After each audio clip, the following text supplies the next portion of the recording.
देखो हमारी ओर, पहचानो हमें, हम वही हैं जो बाण भेद के धरती से धारा निकाल दिया करते थे, जिसमें गिरती हैं सभी नदियां, वो सिंधु हैं हम। सारी दुनिया को वतन कहते हैं, हिंदू हैं हम।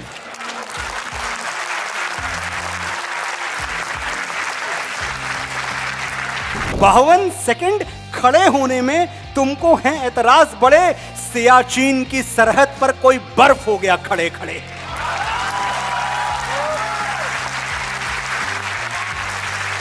फूलों की तरह तुझको संभाला है हमेशा, कांटों की इबादत नहीं करना मेरी बेटी। 35 टुकड़े होके पहुंच जाए जो फ्रिज में, तू ऐसी मोहब्बत नहीं करना मेरी बेटी।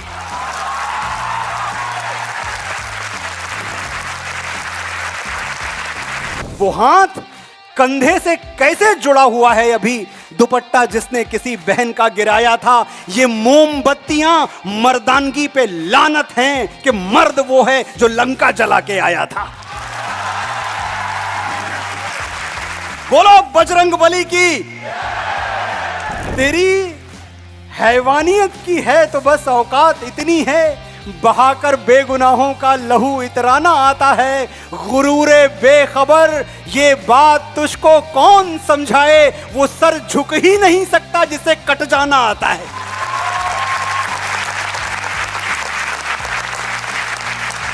मैं उस भारत से आता हूं जो वीरों की वसुंधरा है। मैं उस भारत से आता हूं जो शांति का पहला शंखनाद और मानवता का अंतिम आसरा है। आज अपना परिचय इसलिए दिया क्योंकि प्रणाम करके परिचय देना हम भारतवासियों की परंपरा है।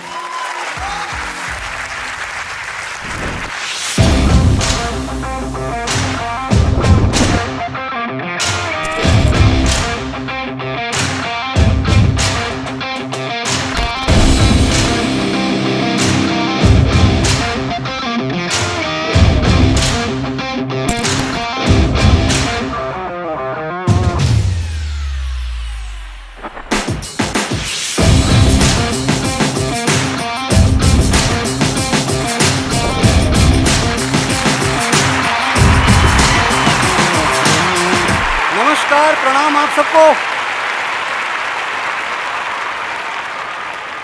जय हिंद, जय भारत। बहुत बहुत बहुत स्वागत आप सबका और बहुत आभार, दिल से बहुत आभार। साथियों, आज जो विषय मुझे दिया गया है बात करने के लिए, भारत की ज्ञान परंपरा और उसका वैभव, यह विषय मेरे मन के बहुत करीब है और आपके मन के भी करीब होगा। जब जीरो दिया मेरे भारत ने, दुनिया को तब गिनती आई। सही कह रहा हूं मैं? अब आर्यभट्ट का नाम थोड़ी बताना है मुझे, भोपाल वालों को सब जानते हैं। जब जीरो दिया मेरे भारत ने, दुनिया को तब गिनती आई। तारों की भाषा भारत ने दुनिया को पहले सिखलाई। नासा कितना भी क्लेम करता रहे, ये तो मैं और आप भी जानते हैं कि 7,500 वर्ष पहले भगवान राम की जन्मपत्री बना के रख दी थी वाल्मीकि जी ने। एक एक ग्रह, एक एक नक्षत्र की दशा और दिशा लिख दी थी कि कौन सा ग्रह कहां था, किस पोजीशन में था। तो तारों की गणना हमसे पहले तो किसी ने नहीं की थी, यह भी सच है। देता न दशमलव भारत, तो यूं चांद पे जाना मुश्किल था। आप दिखाते रहे वो वीडियोस, आपके नासा वाले जहां वो स्पेस सूट पहन के लोग फुदक रहे हैं। सच हमें भी पता है और सच यहां बैठे हुआ हर कोई जानता है कि एक डेसिमल खाली अगर भारत के गणितज्ञों ने न दिया होता, decimal, Aryabhata and many others, बहुतों का कंट्रीब्यूशन है डेसिमल देने में, एक डेसिमल हमने न दिया होता तो कौन सा अमेरिका चांद पे पहुंचता। कभी वो अंदाजा ना लगा पाते कि चांद से धरती का जो डिस्टेंस है ये है कितना, कैलकुलेट करना मुश्किल था, वहां जाना छोड़िए। देता न दशमलव भारत, तो यूं चांद पे जाना मुश्किल था। धरती और चांद की दूरी का अंदाजा लगाना मुश्किल था। सभ्यता जहां पहले जन्मी है जहां पे कला। अपना भारत वो भारत है जिसके पीछे संसार चला। भारत माता की वंदे। और देखें त्रासदी कि मेरा और आपका यही भारत जिसके पीछे संसार चला, कुछ बुद्धिजीवी बरसों बरस हमारे कान में मंत्र फूंकते रहे कि तुम्हारा तो कुछ था ही नहीं, तुम्हें तो कुछ आता ही नहीं था, तुम्हारे पास तो अपना कहने को कुछ नहीं है, ना तुम्हें लिटरेचर आता था, ना तुम्हें पोइट्री आती थी, ना तुम्हें अदब आता था, ना तुम्हें आर्किटेक्चर आता था, कुछ नहीं था तुम्हारे पास। सब कुछ ये जो कुछ विदेशी आक्रमणकारी जो हमें लूटने आए थे, इनका उपकार माने हम, हमें ये समझाया जाता है, इनका एहसान मानो। अगर ये ना आ गए होते तो तुम्हारे पास कुछ नहीं होता। और फिर मैं लौटता हूं कि जो पहला संग्रहित काव्य है, जिसको पहला ऑर्गेनाइज्ड पोइट्री आप दुनिया की कह सकते हैं, वो वाल्मीकि रामायण है। वो किसने लिखी थी? हमारे ही ऋषि ने लिखी थी। मेघदूत यहीं मध्य प्रदेश की धरती पे खड़ा हूं मैं। आप सबको पता है कि कालिदास आपके ही हैं। 2500 साल पहले मेघदूत यहां लिख दिया गया। आप हमको बताते हैं कि भैया शायरी हमने तुमको दी, वरना तो तुम्हें लिखना नहीं आता था, तुम्हें मिसरा सीधा करना नहीं आता था, म्यूजिक नहीं आता था आपको, म्यूजिक आपको हमने दिया। बताइए, नाद को ब्रह्म कहने वाली पहली संस्कृति हैं हम। किसने कहा कि नाद ब्रह्म है? हमसे पहले किसी के वहमो गुमान में नहीं था। सामवेद, संगीत का पहला शास्त्र कहते हैं सामवेद को। किसने लिखा भैया? कहां से आया? हमारा है। और फिर भी आप हमको बताते हैं कि नहीं नहीं, तुम्हारे पास अपना कुछ नहीं है। और इतने पे नहीं रुकते हो आप तो ये भी कहते हो कि अगर हमने लाल किला ना बनवा दिया होता, बड़ी इज्जत है लाल किला की हम सबके मन में, हमारी अपनी प्रॉपर्टी है, हमने कुछ मकबरे ना बनवा दिए होते तो आपके पास तो कुछ था ही नहीं दिखाने को, आपके पास तो आर्किटेक्चर ही नहीं था। अच्छा, तो हमारे राजा भोज कहां रहा करते थे ये बता दो। कहां रहते थे राजा भोज? राजमहल में नहीं रहते थे। महाराजा विक्रमादित्य, ऐसा ऐश्वर्यशाली जीवन महाराजा विक्रमादित्य कहां रहा करते थे? अहोम राजा वो कहां रहा करते थे? चंद्रगुप्त मौर्य कहां रहा करते थे? चोल वंशी जो हमारे राजा थे वो कहां रहा करते थे? सातवाहन, राष्ट्रकूट, ये सब सड़क के किनारे चटाई बिछा के थोड़ी सोते थे। हमारे माइंड को साथियों कॉलोनाइज किया गया और बरसों बरस कॉलोनाइज किया गया। बार बार गुलाम मानसिकता की तरफ हमें धकेला गया। हमने जिनकी गुलामी की वही हमारे भगवान थे, वही हमारे परमेश्वर थे। लेकिन दुनिया बदल चुकी है। तो आज मैं राजा भोज की इस नगरी में खड़े होकर पूरी दुनिया को, भोपाल वालों का और अपना परिचय देना चाहता हूं। बताऊं कौन है हम? देखो हमारी ओर, पहचानो हमें। हम वही हैं जो बाण भेद के धरती से धारा निकाल दिया करते थे। मैं नाम नहीं लूंगा, आप सब जानते हैं कौन सी कहानी मैं कितनी सुना रहा हूं, कहां से मेरे तार जुड़ रहे हैं, ये सब आपको पता है। आपकी बुद्धिमत्ता पे, आपकी मेधा पे, आपकी प्रतिभा पे मुझे कोई संदेह नहीं है। बगैर नाम लिए भी आप वहां पहुंच जाएंगे जहां मैं आपको पहुंचाना चाहता हूं। देखो हमारी ओर, पहचानो हमें। हम वही हैं जो बाण भेद के धरती से धारा निकाल दिया करते थे। एक उंगली पर गोवर्धन उठा लिया करते थे। एक उंगली इतनी शक्तिशाली थी। हम ही थे वो दिलेर जो चक्रव्यूह में वापस लौटने की विद्या सीखे बगैर गए। कोई करके दिखाए, पता है कि अंदर जाना है पर बाहर नहीं निकलेंगे, वीर गति को प्राप्त हो जाएंगे, फिर भी हिम्मत देखिए। हम ही थे वो दिलेर जो चक्रव्यूह में वापस लौटने की विद्या सीखे बगैर गए, और वो भी हम ही थे जिनके फेंके हुए पत्थर पानी में तैर गए। जय श्री राम, जय जय श्री राम। हम मारना भी जानते हैं और बचाना भी। हमने दुश्मन के लिए फाइटर जेट्स बनाए, संगीन बनाई, और जब जिंदगी की सांस टूटने लगी तो हम ही ने वैक्सीन बनाए और लिख दिया उस पे सर्वे संतु निरामया। कभी ध्यान से वैक्सीन पढ़िएगा, वैक्सीन के पन्नी पे क्या लिखा हुआ है? सर्वे संतु निरामया, यानी ईश्वर सिर्फ हम पर ही नहीं, प्राणी मात्र पर, मानव मात्र पर करें दया। इतना तो बड़ा दिल है हमारा, जिसमें गिरती हैं सभी नदियां वो सिंधु हैं हम किसी को पराया नहीं मानते, किसी को गैर नहीं कहते।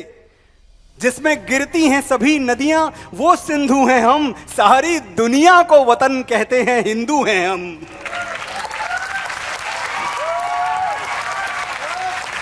अयम निजः परो वेति गणना लघुचेत साम, उदार चरिता नामता वसुधैव कुटुंबकम। याद रखिएगा, हम छोटा नहीं सोचते, हम शांति का सवेरा हैं, मानवता के उजाले हैं, पहचानो हमें, हम भारत वाले हैं। मैं उस भारत से आता हूं जिसके होठों पे गंगा और हाथों में तिरंगा है।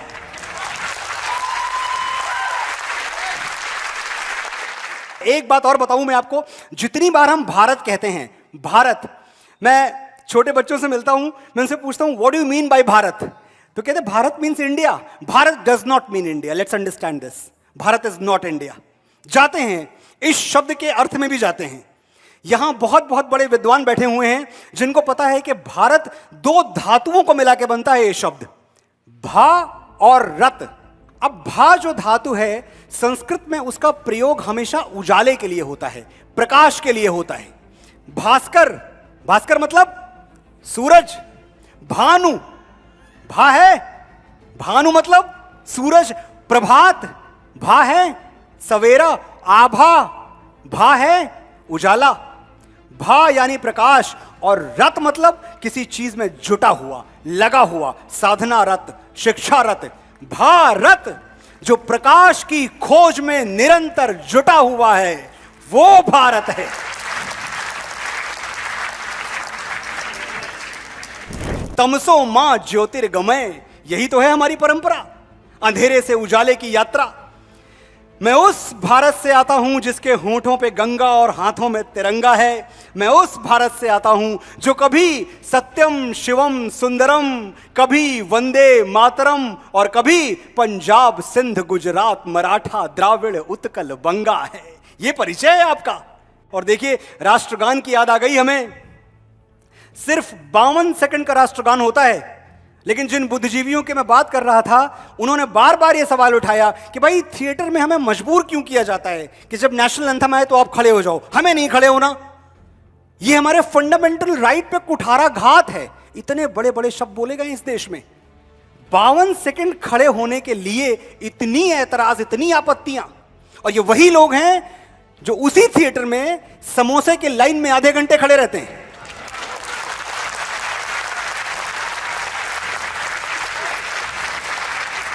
बावन सेकंड खड़े होने में तुमको हैं ऐतराज बड़े। 52 सेकंड खड़े होने में तुमको हैं ऐतराज बड़े। सियाचिन की सरहद पर कोई बर्फ हो गया खड़े खड़े।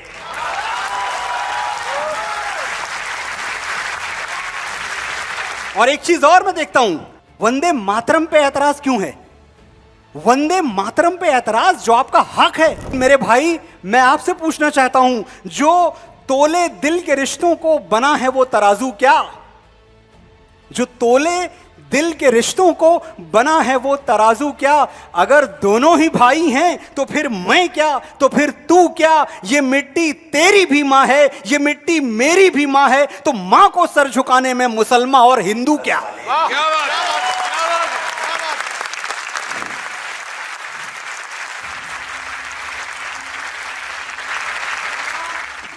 ये देश है अलबेलों का, मतवाले यहां रहते हैं। मिट जाएं तिरंगे पर जो वो जियाले यहां रहते हैं। दुनिया में सिर्फ हम ही हैं जो मुल्क को मां कहते हैं। जय। मैं उस भारत से आता हूं जो ठुकराए हुए लोगों की शरणस्थली बन जाता है और 7 समंदर पार परदेसियों को भी सिस्टर्स एंड ब्रदर्स कह के बुलाता है। 1893 की बात है, शिकागो का भाषण स्वामी श्री विवेकानंद का। आप में से कौन भूल सकता है? मैं उस भारत से आता हूं जिसने दुनिया को हितोपदेश दिया, कर्म योग सिखाया, लेकिन खुद कभी अपना पराया नहीं सीख पाया। वसुधैव कुटुंबकम के सिद्धांत पे जिया। मेरा भारत वो नीलकंठ है जिसने स्वयं विष पी के पूरी दुनिया को अमृत दान किया। हर हर महादेव, जय महाकाल। मेरा भारत कर्मण्येवाधिकारस्ते गाता है, तीनों लोकों का स्वामी होके माखन चुराता है और महाअवतार होके भी मां के हाथों मार खाता है। मैया मोरी मैं नहीं माखन खायो, ग्वाल बाल सब बैर पड़े हैं, बरबस मुख लपटायो। कितने सुंदर झूठ बोलते थे हमारे कन्हैया, कितने प्यारे झूठ बोलते थे। और देखें वो मुखमंडल जिसमें मां यशोदा को पूरा ब्रह्मांड दिख गया, कन्हैया उसी मुखमंडल पे मां के तमाचे खाते थे, क्योंकि वो स्त्री उनकी मां थी। मैं गौतम के भारत से आता हूं, जहां जनहित के लिए एक राजपुत्र सन्यासी हो जाता है। मैं राम के भारत से आता हूं, जहां पिता की एक बात पर बेटा सिंहासन त्याग कर वनवासी हो जाता है। जय श्री राम। मैं उस भारत से आता हूं, मेरी बहनें यहां बैठी हुई हैं, मेरी माताएं बैठी हुई हैं, मेरी बच्चियां बैठी हुई हैं। मैं उस भारत से आता हूं जो स्त्री को उसके स्वाभिमान से पहचानता है। एक कुंवारी मां को महासती कुंती के नाम से जानता है और 5 पतियों वाली द्रौपदी को देवी मानता है। कुंती और द्रौपदी दोनों को हमारे यहां पंच कन्याओं में स्थान दिया गया है। कन्या कहते हैं हम स्त्री भी नहीं कहते, महासती कहते हैं या कन्या कहते हैं। पंच कन्या महारत्ने, ऐसा कहा जाता है कि इन 5 कन्याओं के नाम अगर आप ले लें तो आपके जीवन भर के पातक कट जाते हैं। ये है हमारे समाज में, हमारे सनातन में मान स्त्रियों का। लेकिन मुझे बहुत दुख होता है जब हम देखते हैं कि आज हजारों वर्षों बाद हमारे देश में क्या हो रहा है। हम अपनी बेटियों की सुरक्षा के लिए थोड़े से लापरवाह हुए हैं। गलतियां मानिए अपनी, अगर आप गलतियां नहीं मानेंगे ना तो कोई फायदा नहीं है किसी का भाषण सुनने का। समझिए, थोड़ी सी लापरवाही हमसे हुई है। बेटियों पे हमारे यहां अत्याचार होते हैं, उनके प्राण ले लिए जाते हैं, और हम क्या करते हैं? हम सिर्फ शांतिपूर्ण बातें करते रहते हैं, सिर्फ शांतिपूर्ण बातें।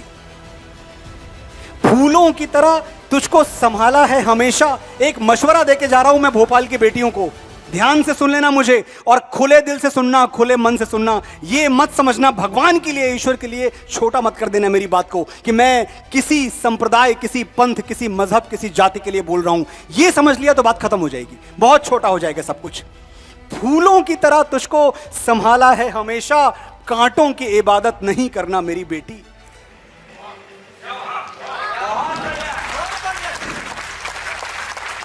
फूलों की तरह तुझको संभाला है हमेशा, कांटों की इबादत नहीं करना मेरी बेटी।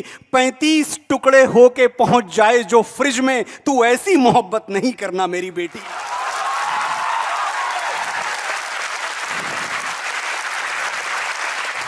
हम बड़ी गैर जिम्मेदाराना तरीके से हमेशा एक शब्द इस्तेमाल करते हैं। पहले मुझे भी पता नहीं था, लेकिन मैं इसको अपने जीवन का लक्ष्य मानता हूं कि जो मैं जानूं वो मैं लोगों को बताऊं, उन तक बात पहुंचे।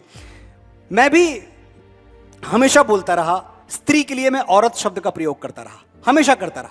हम सब करते हैं, कोई बड़ी बात नहीं है। जब आप इसकी स्टडी करते हैं, जब आप इसकी तह में उतरते हैं, तो आपको पता चलता है कि ये शब्द हमारी स्त्रियों के लिए, भारतवर्ष की स्त्रियों के लिए कितना अशोभनीय है। ये अरबी भाषा का एक शब्द है, बड़ी सुंदर भाषा है अरबी, लेकिन कुछ शब्द वैसे संस्कार लिए होते हैं जो संस्कार हमारे साथ नहीं जाते, वो हमारे अपने नहीं है। औरत, ये शब्द अवरा से आता है। अवरा आप सब अभी गूगल कर सकते हैं, डिक्शनरी में जाकर देख लीजिएगा। अवरा का मतलब क्या होता है? अवरा का मतलब होता है योनि। जिसके पास योनि है वो औरत है। सिर्फ एक बॉडी पार्ट से किसी को पहचानना, किसी को संज्ञा देना, सिर्फ एक बॉडी पार्ट से, मुझे शर्म आती है। और मैं इनकार करता हूं ये मानने से कि मेरी मां औरत है। मेरी मां स्त्री है, मेरी मां महिला है, मेरी मां औरत नहीं है। और आज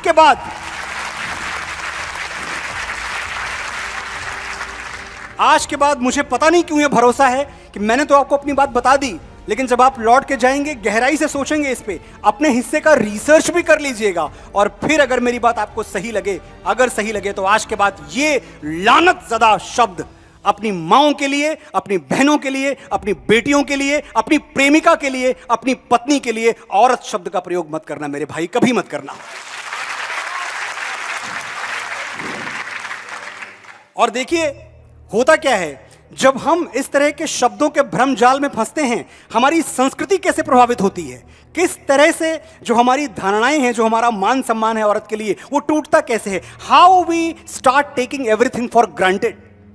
कुछ भी हुआ हम कैंडल लाइट विजिल निकालते हैं। क्या हो गया, कुछ अपराध हो गया, कोई क्राइम अगेंस्ट वुमेन हमारे यहाँ हुआ, मैं रोज देखता हूं, न्यूज़पेपर्स में देखता हूं, मैं न्यूज चैनल्स पे देख रहा हूं, क्या भैया शांति यात्रा निकली हुई है, कैंडल लाइट विजिल। रियली ये जो स्त्रियों पे अत्याचार करते हैं, हमें लगता है कि ये भेड़िए मोमबत्ती से डर के भाग जाएंगे।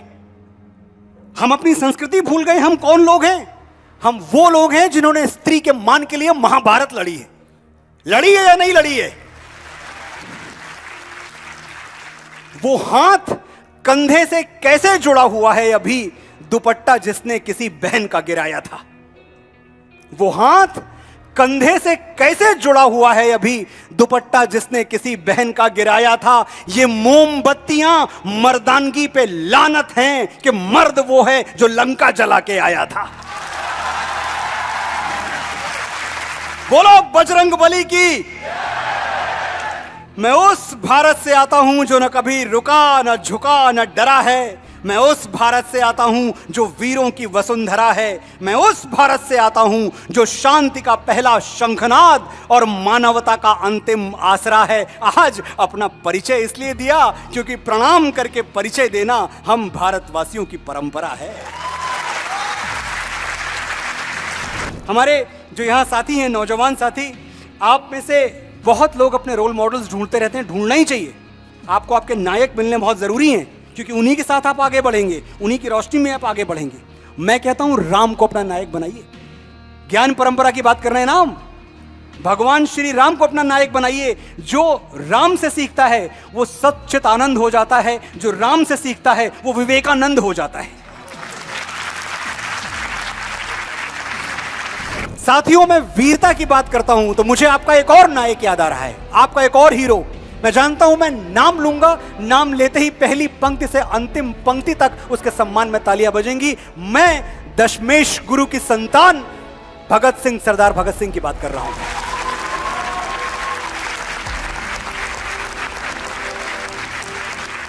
(1931) फांसी का हुक्म सुनाया जा चुका है। आप देखिए कैसे कैसे वीरों के बेटे हैं हम, कैसे कैसे वीरों की संतानें हैं और कैसे कैसे वीरों से हमारा सजरा मिलता है। कहां पहुंचते हैं हम और कितने बड़े हैं हम और कितने शानदार हैं हम और कितने आलीशान हैं हम। 1931 सरदार भगत सिंह को फांसी का हुक्म सुनाया जा चुका है। लाहौर सेंट्रल जेल की बात है। एक दिन दो अंग्रेज ऑफिसर्स मिलने आते हैं उनसे। रॉबर्ट और बार्कर नाम था उनका। कहते हैं भगत, सिर्फ एक अपॉलॉजी लेटर लिख दो, एक माफीनामा लिख दो, हम तुम्हें माफ कर देंगे। हम भूल जाएंगे कि तुमने क्या क्या किया है। तुमने सैंडर्स को मारा, असेंबली हॉल में बम फेंका, सब भूल जाएंगे हम। बस एक चिट्ठी तो लिखनी है। झुक जाओ भगत, झुक जाओ। सरदार भगत सिंह ने कुछ कहा नहीं, बस मुस्कुरा कर रॉबर्ट और बार्कर की ओर देखते रहे। लेकिन पाजी, उनकी मुस्कुराहट कह रही थी, क्या कह रही थी? कि तेरी हैवानियत की है तो बस औकात इतनी है, बहाकर बेगुनाहों का लहू इतराना आता है। तेरी हैवानियत की है तो बस औकात इतनी है, बहाकर बेगुनाहों का लहू इतराना आता है। गुरूरे बेखबर ये बात तुझको कौन समझाए, वो सर झुक ही नहीं सकता जिसे कट जाना आता है।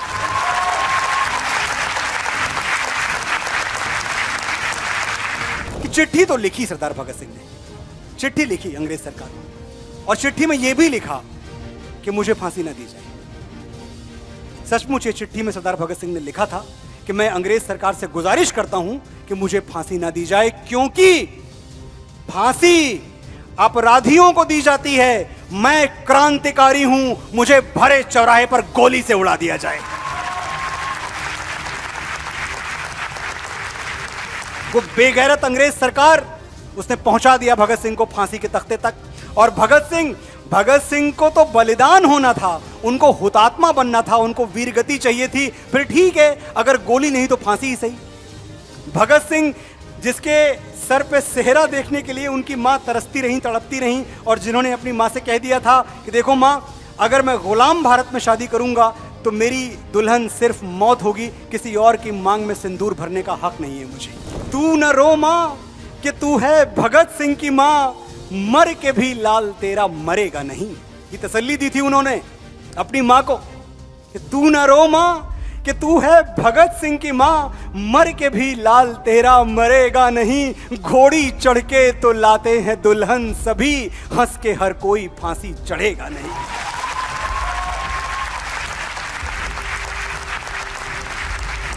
सरदार भगत सिंह ने जब फांसी का फंदा देखा तो ऐसी दीवानगी से फांसी का फंदा चूमा है जैसे मेहंदी से रचे हुए अपनी दुल्हन के हाथ चूम रहे हो।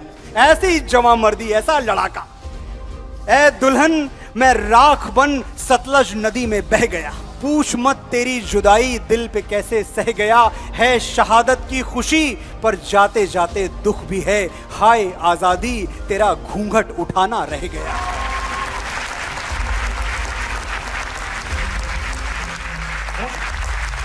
जो जीता वही सिकंदर, ये मुहावरा है मेरा और आपका। कौन सिकंदर? एक लुटेरा जो हम पे आक्रमण करने आया था। हम कब कहना सीखेंगे जो जीता वही महाराज विक्रमादित्य? कब बोलोगे आप? कितने 100 साल आपको गुजारने पड़ेंगे अपने मुहावरे बदलने के पहले? आज बदलो मेरे साथ, आज ही का दिन है, आज ही बदल के जाओगे आप। जो जीता वही सिकंदर नहीं, जो जीता वही महाराज विक्रमादित्य, जो जीता वही महाराणा प्रताप। विश्वास मुझे निजवाणी का है राजपूत कुल प्राणी का, वो झुक सकता है वीर नहीं यदि दूध पिया छत्राणी का। जो जीता वही छत्रपति शिवाजी महाराज। जय भवानी जय शिवाजी। जो जीता वही समुद्रगुप्त, जो जीता वही बाजीराव बलाड़। कब कहना सीखोगे जो जीता वही बाजीराव बलाड़? 42 युद्ध लड़े, एक के बाद एक भी नहीं हारा, और वो आपका हीरो नहीं है। 42 युद्ध लड़के जीतने वाला आपका हीरो नहीं है। तो आज के बाद जो जीता वही सिकंदर नहीं। मैंने बहुत नाम आपको दिए हैं, आप चूज कर लें इनमें से कोई भी, पर भाइयों बहनों साथियों, आज के बाद जो जीता वही सिकंदर नहीं। ऐसे ऐसे शेरशाह पैदा किए हमने जो 23 साल की नाजुक सी उम्र में दुश्मनों की सेनाएं तबाह करके भारत माता के चरणों पर सर रख के सो गए हंसते हुए। ये दिल मांगे मोर याद आता है, शेरशाह याद आता है, कैप्टन विक्रम बत्रा याद आते हैं, परमवीर। बंकरों पे बम गिरा के बोल जिंदाबाद तू, शेरशाह हरदम रहेगा सरहदों को याद तू। फूंकता जा जालिमों की बस्तियां, दुश्मनों को क्या पता है आग की औलाद तू।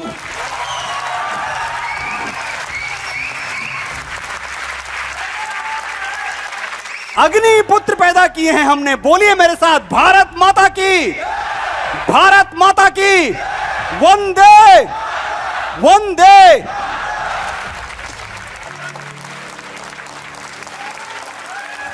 एक बार मेरे साथ आप आवाज लगा दें, जय हिंद, वंदे